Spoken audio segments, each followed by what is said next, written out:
At 0150 hours on May 19, 1944, the Pacific Ocean was completely black. No moon, no horizon, just an endless sheet of darkness stretching in every direction. Inside that darkness, a single American warship moved silently through the water. USS England. Not a battleship, not a cruiser, a destroyer, escort, smaller, slower, later, but built for one purpose: to hunt. Deep inside the ship, below the deck, in a cramped, dimly lit compartment known as the Combat Information Center, Lieutenant Commander Walton Pendleton stood perfectly still. The air was thick, hot, filled with the constant hum of electronics and the sharp, rhythmic ping of sonar. Every few seconds, ping, a sound wave shot into the ocean. Ping, and waited for something to echo back. Pendleton didn't move, didn't speak, didn't blink. His eyes were locked on the sonar operator, reading, listening, calculating. He was 37 years old. This was his first war patrol as commanding officer, and so far 0 kills, no victories. Proof that he belonged in command, but tonight felt different. The sonar operator leaned forward, headphones pressed, right hand steady, then suddenly contact. The word cut through the room like a blade. Every man froze. Bearing 085. Range 150,000, speed 6 knots. A submarine below them, moving slowly through the black water. Japanese island, Delhi. Pendleton stepped closer. Confirm. The sonar operator adjusted his settings. Another ping, another echo. Stronger this time. No doubt, sir. Solid contact. Pendleton nodded once. No emotion, but inside his mind, calculations were already racing. Speed, distance, angle. Time. Somewhere beneath them, a Japanese submarine was diving deeper into the ocean, trying to disappear, trying to survive. And for the first time, Pendleton had the chance to kill it. The enemy wasn't just any submarine, it was part of something much bigger. The Imperial Japanese Navy had deployed a line of submarines across the Pacific, a scouting line, stretching across the routes American fleets were expected to take toward the Marianas. Their mission was simple: detect American ships, report their position, guide attacks, and disappear. 7 submarines spread across hundreds of miles of ocean. Invisible, untouchable, or at least that's what they believed, but they didn't know something that changed everything. American intelligence had broken their code. 4 days earlier, Fleet Radio Unit Pacific intercepted a message. Submarine I-16, destination Bougainville. Arrival time 2200 hours, May 19th. The Americans knew exactly where one of those submarines would be.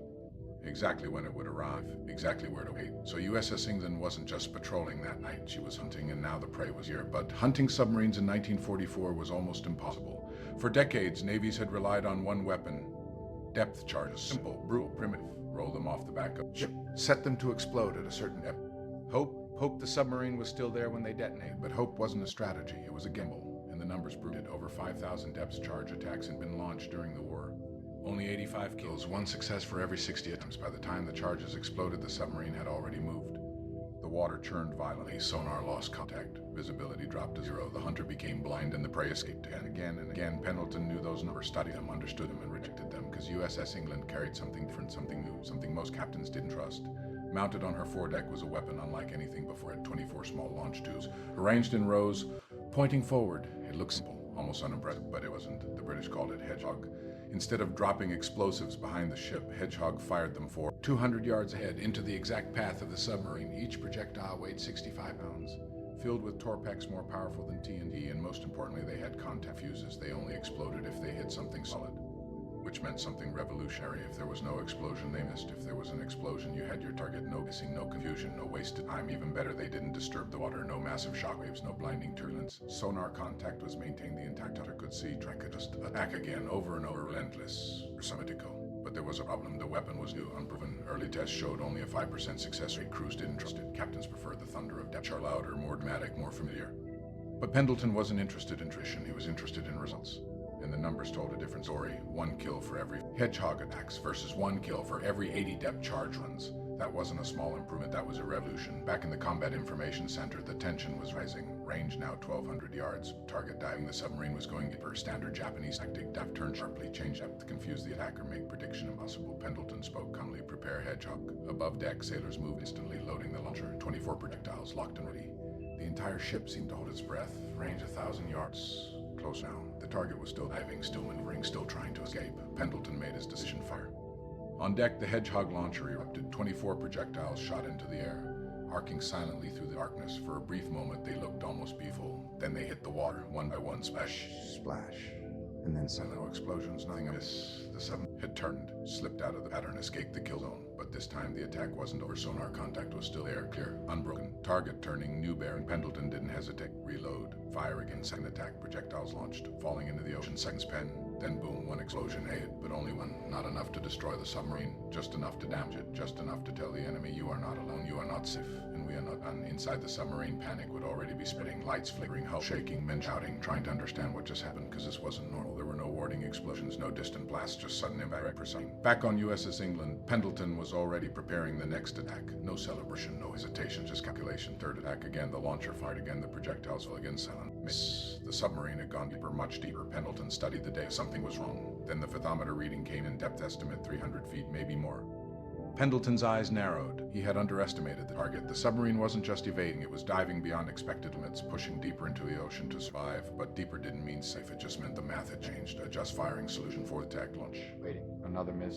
Time was running. The submarine was still alive, still moving, still trying to escape. But Pendleton wasn't guessing anymore. He was learning, adapting, refining everything, every movement, every second feeding into the calculation. Then came the fifth attack fire. The projectiles arced into the night, dropped into the ocean, sank into darkness. Seconds passed, then boom, one explosion, then another, 4, 6, and then a massive underwater blast, stronger than anything before. The ocean itself seemed to erupt. USS England's stern lifted violently. Men were thrown off their feet. The ship shuddered from the shockwave. For a moment, no one spoke, no one moved.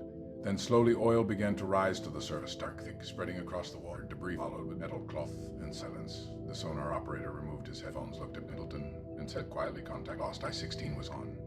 107 men gone, destroyed in seconds, and just like that, everything had changed. But what Pendleton didn't know yet was that this wasn't the victory, this was only the beginning. Because somewhere ahead, 6 more submarines were waiting. The ocean didn't feel empty anymore, not after I-16, not after the explosion that had lifted USS England out of the water. Now it felt crowded, halted, because somewhere ahead in the darkness, 6 more submarines were waiting. 4 days before that first kill, American intelligence had intercepted something critical. A coded Japanese transmission, not just one submarine, 7 submarines deployed in a perfect line across the Pacific, a picket line, stretching across the most likely route of American carrier forces. Their mission wasn't to attack, it was to watch, to detect, report, to become the eyes of the Imperial Japanese Navy, each submarine space miles apart, each one covering a section of ocean. Together they formed a wall, invisible, silently. Their designations were cold, mechanical, RO-105, RO-105, RO-106, RO-18, RO-109, RO-112, RO-10. But inside each one, 56 men, breathing recycled air, sleeping in narrow bunks, living inside steel tubes surrounded by crushing pressure, each one trained, disciplined, ready. And completely unaware that they had already been found. At Tulagi, Commander Hamilton Haynes studied the decoded intelligence. 7 submarines, 1 patrol line, precise coordinates. This wasn't like this was an opportunity. He issued orders immediately. USS England would not hunt alone. 2 more destroyer escorts would join the mission. USS George, USS Ray, 3 ships against 7 submarines. On paper, the odds were terrible, but something had changed, something the Japanese didn't know. USS England had already proven the weapon worked. The 3 ships left Purvis Bay on May 21st. They moved in formation. A line abreast, 16,000 yards between each ship, far enough to cover more ocean. Close enough to support each other. Radar swept every 30 seconds. Sonar ping continuously. Ping. Each sound wave slicing through miles of water. Searching, listening, hunting. The Japanese submarines had gone silent. No radio transmit signals, no mistakes. Which meant one thing from this point forward, they would have to be found the hard way. Pendleton stood in his cabin that night studying the charts. The patrol line stretched across routes the Americans had used before. Predictable. The Japanese assumption, set your traps where the enemy has passed before. Wait for them to return. But Pendleton saw something else. Pattern, schedules, behavior. Submarines weren't random. They couldn't be. They had limits. Batteries needed charging, air needed refreshing, engines needed oxygen, which meant every submarine, no matter how disciplined, had to service. Usually at night, recharge batteries, then dive again before dawn. That was the window. Small, precise, but exploitable. At 3:50 hours on May 22nd, the first opportunity appeared. USS George's radar lit up. Surface contact, range 15,000 yards. A submarine, above water, vulnerable. Exposed. On the surface, submarines were fast, but also blind, and tonight RO-106 had no idea she was being watched. George moved in, silent, closing the distance. Then suddenly a beam of light cut through the darkness. Searchlight locked onto the submarine for a split second. Both sides saw each other. Then chaos. RO-106 crashed immediately. Ballast tanks flooded. The boat tilted downward. Water rushed in. Within seconds, the submarine disappeared beneath the surface, but it was too late. The hunt had already begun. At 04:15, George fired the first Hedgehog attack. 24 projectiles arced forward, fell into the ocean, sank into darkness, and nothing silences. But unlike the old days, the attack didn't end there. USS England regained sonar contact minutes later. Range 400 yards, target maneuvering, RO-106 was turning. changing depth, trying to confuse the attackers. The Japanese commander knew the tactics. Turn inside the pattern, move unpredictably, make the math impossible, but Pendleton wasn't guessing. He was calculating every turn, every speed change, every depth shift was being tracked, measured, predicted, prepared to fire. The crew moved instantly. They had done this before, they had seen it work. Now they believed. Second attack launched at 050 projectiles entered the water, sink fast. The second stretched longer, heavier. Then 3 detonations, sharp island, followed by a massive explosion. The kind you don't mistake, the kind you feel in your chest. USS England's hull vibrated. Even ships miles away felt it. At sunrise, the ocean told the rest of the story. A wide oil slick, debris scattered across the metal fragments with broken pieces of a submarine that no longer existed. RO-106 was gone. 56 men gone, kill number 2, less than 24 hours after I-16. But there was no time to celebrate, no pause, no relief, because the line wasn't broken yet. The 3 destroyer escorts reformed their formation 16,000 yards apart, moving northeast, following the invisible line. Somewhere out there, another submarine was waiting. At 600 on May 23rd, radar contact again, this time from USS Raby. Range 22,000 yards, but this submarine reacted faster the moment it detected danger. Oh, hesitation, no exposure. This was RO-104, and Commander had already learned something. Stay deep, stay unpredictable. Don't give him an easy shot. Raby attacked first. Hedgehog. 4 times. Nothing. Then USS George died. First attack. Second. Third. Fourth. Still nothing. The submarine was winning. Every time the projectiles entered the water, RO-104 turned. Adjusted, escaped. The pattern was clear. This commander was skilled, disciplined, dangerous. Commander Haynes watched the situation unfold. 2 ships, 8 attacks, 0 hits. The math was shifting. Then he looked at the 3rd ship approach, USS England. There was a pause, a moment of decision. Then he picked up the radio and said 5 words that would become legend. Go ahead, England. Pendleton didn't react, didn't celebrate, didn't hesitate. He simply gave the order first. 104 turned again, but something had changed. Pendleton had seen enough, tracked enough, learned enough. Second. 08:34 hours. 24 projectiles launched, falling into the ocean, sinking, closing in, then detonations. Not 1, not 2, but me, and maybe 12. So close together they sounded like one continuous explosion. Then came something new, something final, breaking sounds, metal hearing, bulkheads collapsing, the sound of a submarine dying. 3 minutes later, a massive secondary explosion, batteries rupturing, internal systems feeling total destruction. By 10:45, oil and debris covered the ocean. RO-104 was on, kill number 3, 72 hours, 3 submarines destroyed. Over 160 Japanese sailors dead, and suddenly this wasn't just a mission anymore, it was a pattern, a system, a machine, and at the center of it, USS England. But ahead, 3 more submarines remained, weighing, adapting, learning, and the next one would change everything. By May 24th, 1944, the Pacific Ocean had changed. Not physically, not visibly, but psychologically, because something was happening out there. Something the Japanese submarine force did not understand. 1 submarine per day gone, no distress calls, no survivors, no clear explanation, just silence. For the men aboard USS England, there was no mystery, only a system of rhythm, a method that was working with terrifying precision. Contact, live sonar track, Hedgehog attack, repeat. But war has a way of evolving, and the enemy was learning it. 1200 hours on May 24th, USS George detected another surface 1,000 yards, another submarine, another opportunity, another kill, or at least that's what it should have been. But this one was different. The moment the radar signal touched it, the submarine reacted. No hesitation, no delay. It crash dive instantly. Disciplined. Within seconds it was on, below the surface, hidden again, but not lost. USS England regained sonar contact at 0150. Range 500 yards. Target steady. Depth increasing. The hunt had begun again, but something felt different. Inside the Combat Information Center, the sonar operator frowned. Adjusted his headset. Listen again, sir. Depth reading is shallow. Pendleton turned slightly, confirmed. Another ping, another echo, stronger this time, confirmed approximately 150 feet. Pause, a realization. This submarine wasn't diving deep. It wasn't trying to hide beneath layers of water. It was doing the opposite. It was staying shallow, a dangerous choice, but a clever one. Because most attacks were calculated for deep targets. 300 feet, 400 feet, maximum distance from danger. But this commander had changed the rules. Stay close, move fast, turn sharply, force the attacker to miscalculate. Pendleton understood instantly. This wasn't luck, this was adaptation. A just firing solution. Above deck, the Hedgehog crew prepared again. No rush, just practice precision. They had done this 3 times already. They knew what success looked like. They knew what failure sounded like. Pendleton gave the order. Fire. 24 projectiles launched into the night, arcing forward, disappearing into the ocean. Seconds passed, heavy silent, then detonations 3, maybe 5. Sharp, close, but not overwhelming. Not the massive explosion of previous kills, not the violent shockwave. Something different, something worse. Because this wasn't a clean kill, this was a slow death. Down below, RO-1016 had been hit, not destroyed, but pierced. Each Hedgehog projectile carried a contact fuse. It didn't explode near the target. It exploded on contact, which meant each detonation had punched through the submarine's hull, tearing holes 3 inches wide, maybe more, and at 150 feet that was enough. Water doesn't flow into a submarine, it attacks it. Through a 3-inch hole, seawater enters at hundreds of gallons per minute, violent, unstoppable. Inside RO-116, the crew would have heard it instantly. The crack, the impact, then the roar. Water flooded compartments, men shouting, trying to seal hatches, trying to stop something that couldn't be stopped. Because one hole wasn't the problem, multiple holes were. More water, more weight, more pressure. The submarine began to sink slowly at first, then faster, 150 feet, 200 feet, 250 feet. With every meter deeper, the pressure outside increasing. Unforgiving inside, the temperature rose rapidly, 200 degrees, 300 degrees. The air became unbreathable, burning lungs, destroying everything, and then silence. Within minutes, every man aboard was dead. No explosion, no dramatic ending, just physics, pressure, water. Heat. USS England maintained sonar contact, tracking the descent, listening to the final moments, then nothing, contact lost. But this time there was no immediate debris, no oil slick, no clear confirmation. Because RO-116 didn't explode. It sank. It continued descending into the depths, carrying its crew until pressure crushed what remained. Hours later, after sunrise, the ocean began to speak. Small patches of oil appeared, thin at first, then spreading, expanding slowly across the surface. By 0702, the evidence was undeniable. RO-116 was gone. Kill number 4. 5 days, 4 submarines destroyed. For the men aboard USS England, something had changed again. This wasn't luck. This wasn't coincidence. This was dominance. They had faced different tactics, different depths, different commanders, and every time they had adapted faster, calculated better, executed cleaner. The Hedgehog wasn't experimental anymore. It was proven. And now even the highest levels of command were paying attention. Thousands of miles away in Washington, D.C., inside the Navy Department, Admiral Ernest King received the reports. Chief of Naval Operations, the man responsible for the entire United States Navy. He read them carefully once, then again. 1 destroyer escort.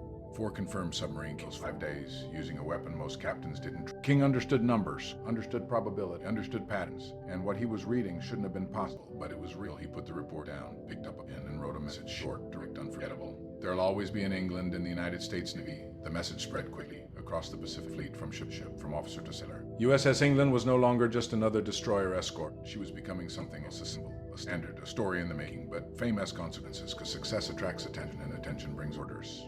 On May 25th, new instructions arrived. Admiral Halsey wanted USS England reassigned, pulled from submarine hunting, moved to carrier escort duty, too valuable to risk. 4 kills in 5 days meant precision, effectiveness, and experienced crews were rare. Losing England now would be unacceptable, but there was a problem. Commander Haynes disagreed strongly. Submarines were still out there. RO-105, RO-109. The mission wasn't finished. Pull England now, no submarines would survive.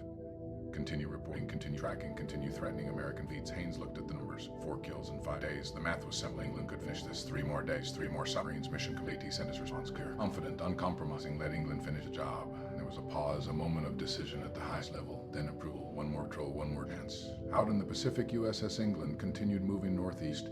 The ocean stretched endlessly ahead. Somewhere in that vast emptiness, 3 submarines remained, waiting, learning, adapting, and the next encounter would not be easy because the enemy was no longer blind.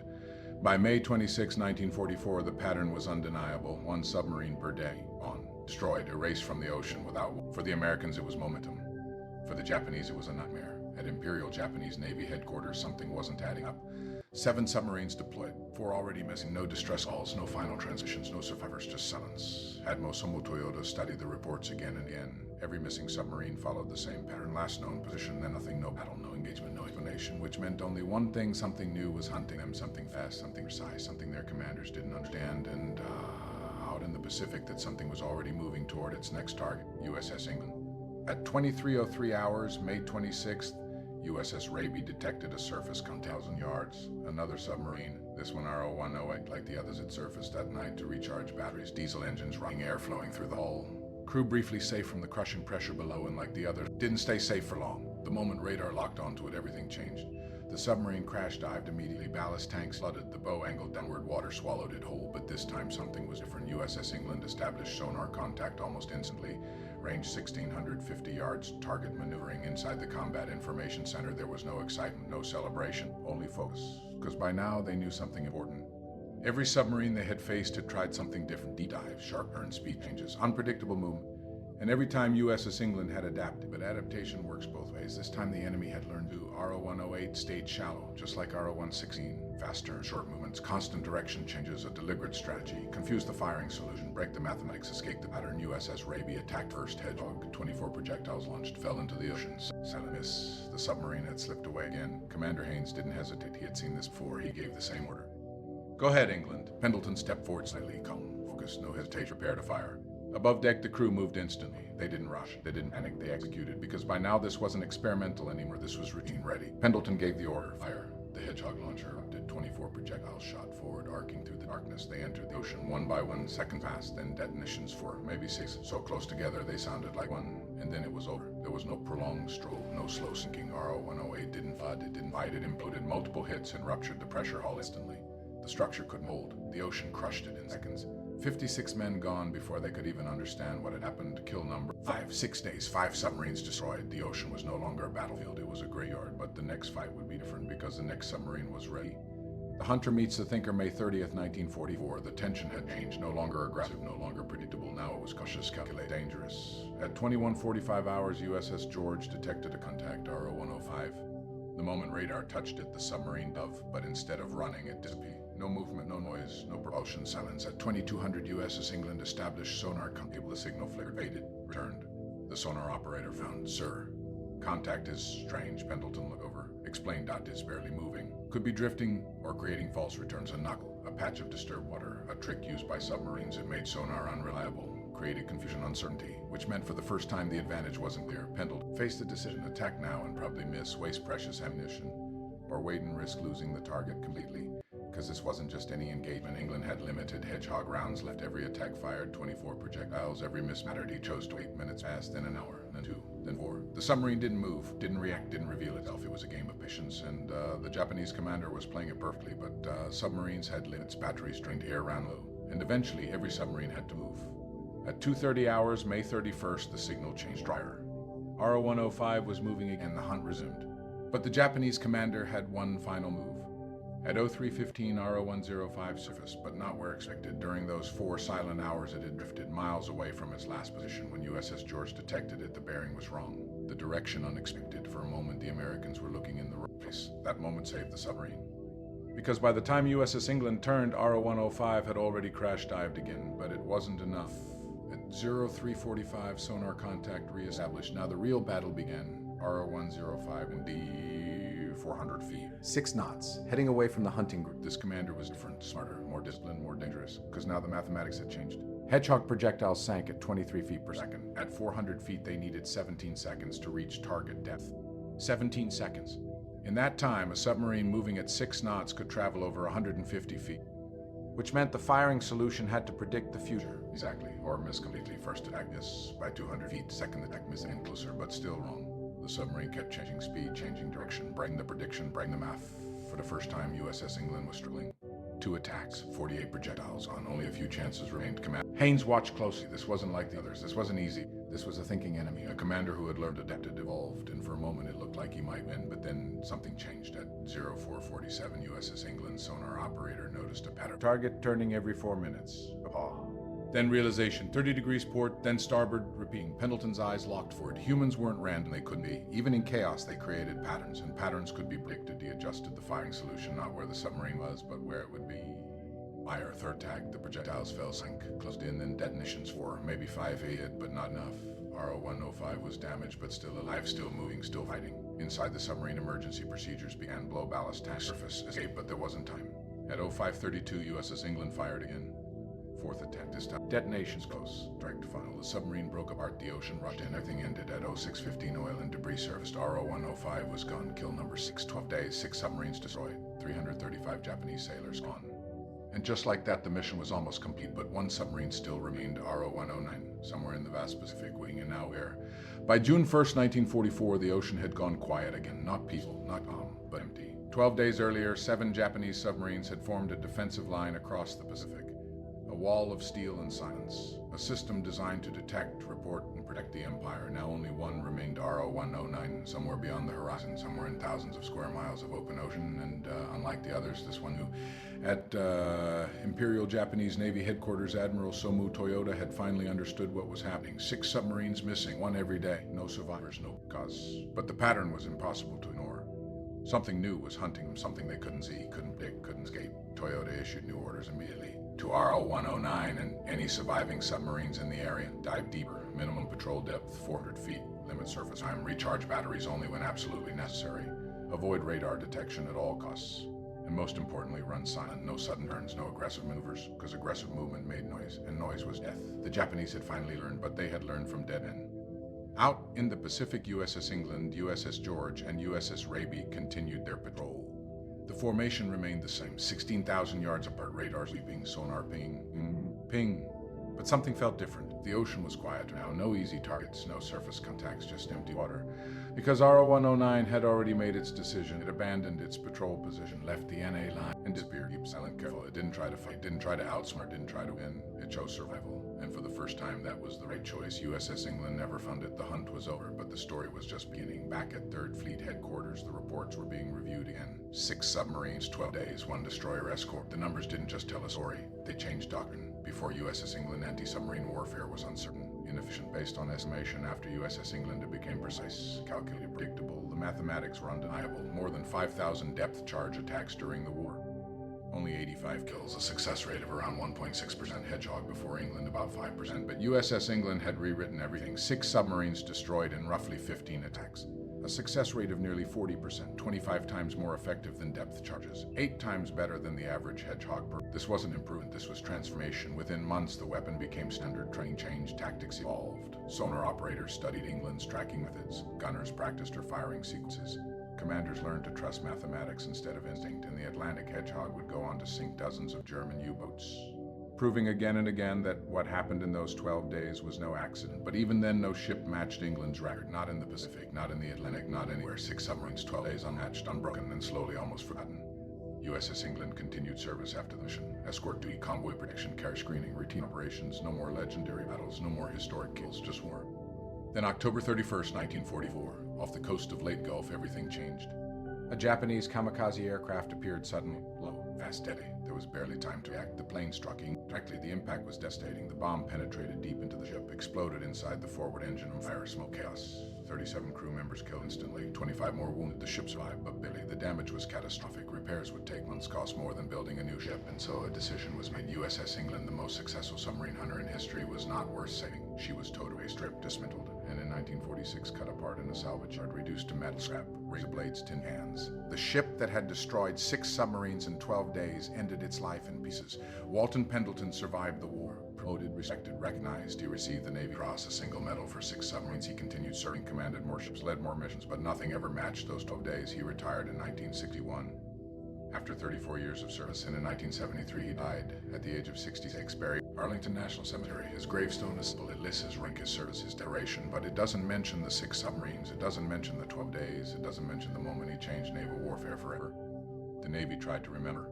In 1960, a new ship was commissioned, USS England, a guided missile destroyer. It served for decades, until 1994 when it was decommissioned. And since then, no ship has carried the name. Admiral King's promised there'll always be an England in the United States Navy broken. Today, the original Hedgehog launcher still exists, stored quietly inside the National Museum of the United States Navy. Rusting, unnoticed. Most visitors walk past it. They read the small plaque. It mentions the weapon, its success rate, its design, but it doesn't mention the USS England. It doesn't mention Pendleton. It doesn't mention the 12 days that proved it worked. After the war, Japanese records confirmed everything. I-6, RO-106, RO-104, RO-116, RO-108, RO-105. Every submarine destroyed exactly where USS England reported. 335 sailors gone. The Japanese never fully understood what killed them. Their final reports described explosions, sudden flooding, rapid destruction, but no one survived to explain it. No one saw the pattern, the circle of projectiles, the silent approach, the precise strikes, the mathematics of death. History remembers the big ships, aircraft, cattle ships, fleet destroyers, the giants of war. But destroyer escorts were expendable. More than 700 were built during the war. Most were scrapped within years. USS England lasted just 2 years after the war ended. 2 years. For the greatest submarine killer in naval history. But records don't disappear and numbers don't lie. 80 years later, no ship has matched what USS England did. Not one. 6 submarines, 12 days, a record that still stands, and maybe that's why stories like this matter. Because without them, men like Pendleton, crews like USS England disappear, not in battle, but in memory. And memory is the only thing that keeps them alive. So the next time you hear about World War II, remember this. Not every victory came from massive fleets. Not every hero stood on the deck of a battleship. Sometimes history was changed by a small ship in the dark, listening, calculating, and trusting the numbers.